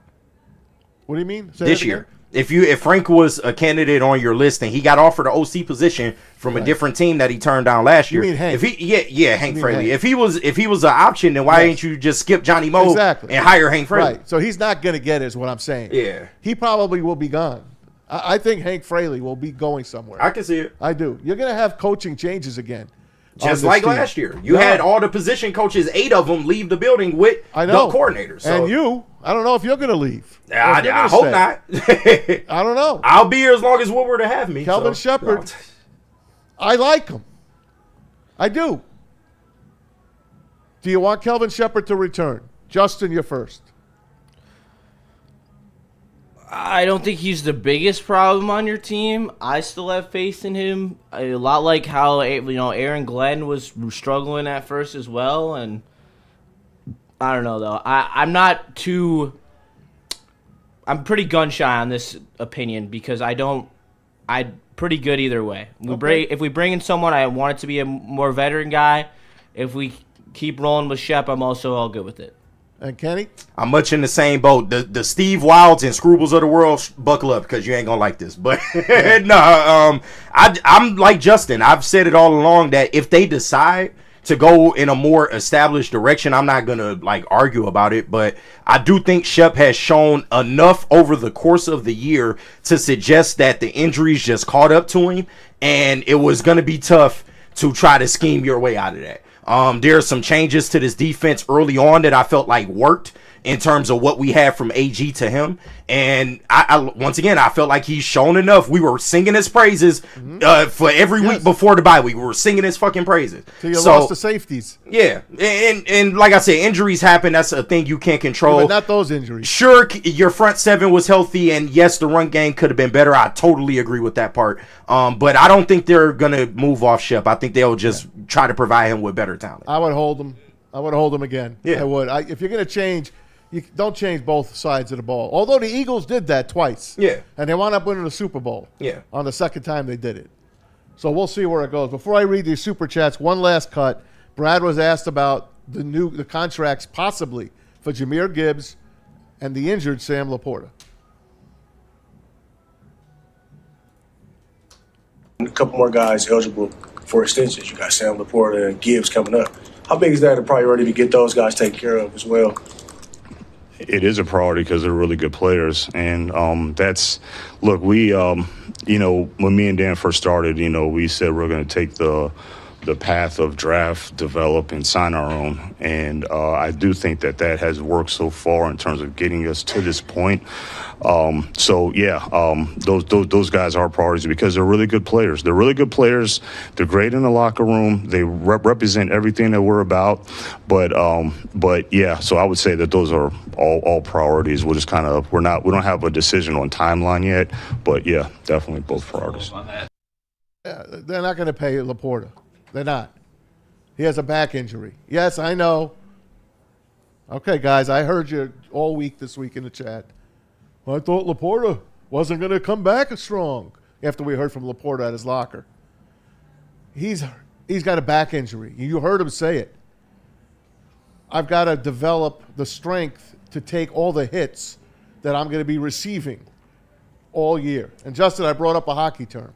Why did I call it a lower body injury? Why did I call it an upper body injury? To hide the injury. Yeah. But in football, you got to say what's wrong. So don't tell me people aren't going some helmet first. Frankie Louvu. That's how we don't play Washington this year. All right. You don't think someone's going to put their helmet in his back? And look, I love Sam Laporta, and I hope he gets good.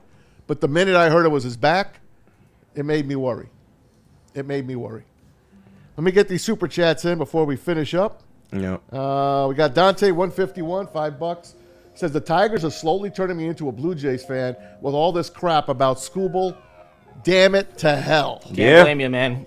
Hey, we all rooted for the Blue Jays. Most of us did last year. They should have won the damn thing. This will be the send-off season for Scooble, so if you're a Tigers fan, make sure you're packing them games because it's the last time you're going to see him in a Tiger uniform. Hey, Freddie Phelps.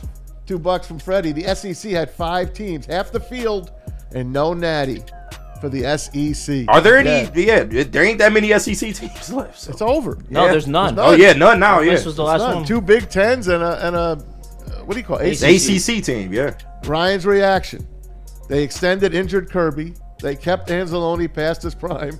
Didn't replace Ragnow. Extended Decker when he should have been traded. Holmes issues. Ryan's he's on a rampage today. Yeah. He's upset. He's not wrong. He's still upset about Demo. He's not wrong, though. He's still upset. Matt N, 1122. $10, man. Thank you. With all our injuries, we depend on our depth. So when we lose in the preseason and our seconds get killed by other team seconds, how can those guys come in and play when it counts? Hashtag Brad be better. Preseason, you can't count preseason. It's just practice. It's practice for rookies trying to make the team. That's for depth only. You don't see starters in preseason. And lastly, Just Little Brian, that's KG's buddy. Yep, shout out. Would you make Mike McDaniel the highest paid OC? You fucking right. Yes, sir. And that money doesn't come from a salary cap. That's straight from the owner. So, yeah, Sheila, pony up. Ford's having a good year. Yeah. She could afford it.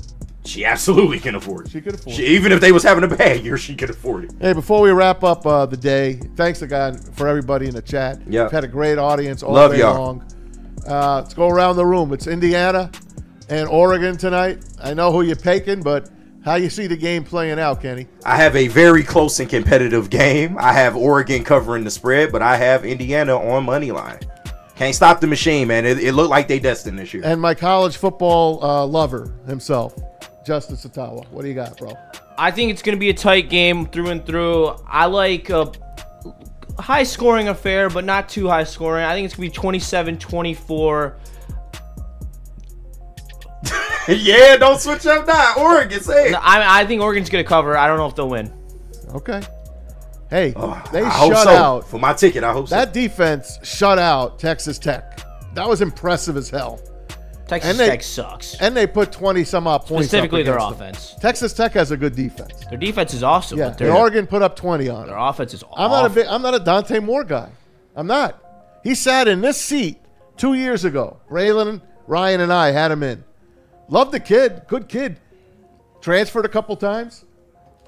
I just don't see what all the excitement is about this guy. He's gotten better. You haven't watched the tape then, man. Yeah, he's gotten better Maybe I over his haven't. collegiate career. Maybe I haven't. I know Dan Lanning is an excellent coach. Oh, yeah, Only shout out time Dan where Lanning. he's made really big mistakes this year is that Indiana game. Other than that, he's played some clean football. His accuracy has gotten a lot better. He's gotten a lot better at reading defenses. He's in control of that Oregon offense. And I said it before the season. Dante Moore is going to be better than Dylan Gabriel was last year for Oregon. It's not even close. Yeah, because of the fact that he has the true arm talent to make this Oregon offense go. Dylan Gabriel has always been System guy. Yeah. Limited system guy, whatever you want to say. Michael Weary, $2, last one. Back-to-back natties for the Big Ten. He's calling it. Okay. Definitely could be. I love Indiana. I love Mendoza. How do you bet against those two guys and the devil himself, Kurt Signetti? The SIG 10, baby. Not betting against that guy. It's the SIG 10 now. Quick around the room. NFL Wild Card Weekend. Yep, I got you right here, Maz. Here we go. Who you got in the first game? Rams, Carolina. Oh, Rams all day. They finna roll Carolina. Carolina beat them 3 weeks ago. I don't give a Okay. fuck. They finna Justin? roll them. I got the well, are we picking spreads or just winners? Yeah, spreads. Panthers are getting 10.5. I got Carolina plus 10.5. I got just way too many points. I got Panthers with 10.5, but the Rams will win. The Rams will win, but Best game of the weekend. Packers and the Bears. Number 3. In Soldier Field, in the snow. The Bears are a home underdog, getting 1.5. Kenny. Give me the Bears. Justin. I'm actually going to be watching this game with all my Bears hockey teammates.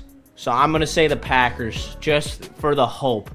And also I'm picking for Sean. Sean would never pick the Bears. He would never No, pick he the wouldn't. Bears. So He would have the I will Bears. be picking the Packers in honor of Listen, Sean. this is the game I told you. If you're a Bears fan, this is the one game you're scared of. Packers should have won both games against them. But I'm going to take Chicago because that's what I'm going to do. Taking Caleb. Oh, and I love the Bears. Bills at the Jags. Jags getting 1.5 at home. They've won 8 in a row, Kenny. Duval! What's All right. up, Justin? Come We here, on. baby. Come on. Justin? Duval? Duval, baby. I'm Yeah. This is the joke. This is Listen. my backup team. Come on, baby. Let's go. Send Josh Allen packing. This dude's never winning a Super Bowl. Come on, Duval. I think this is the easiest bet of the week. Buffalo.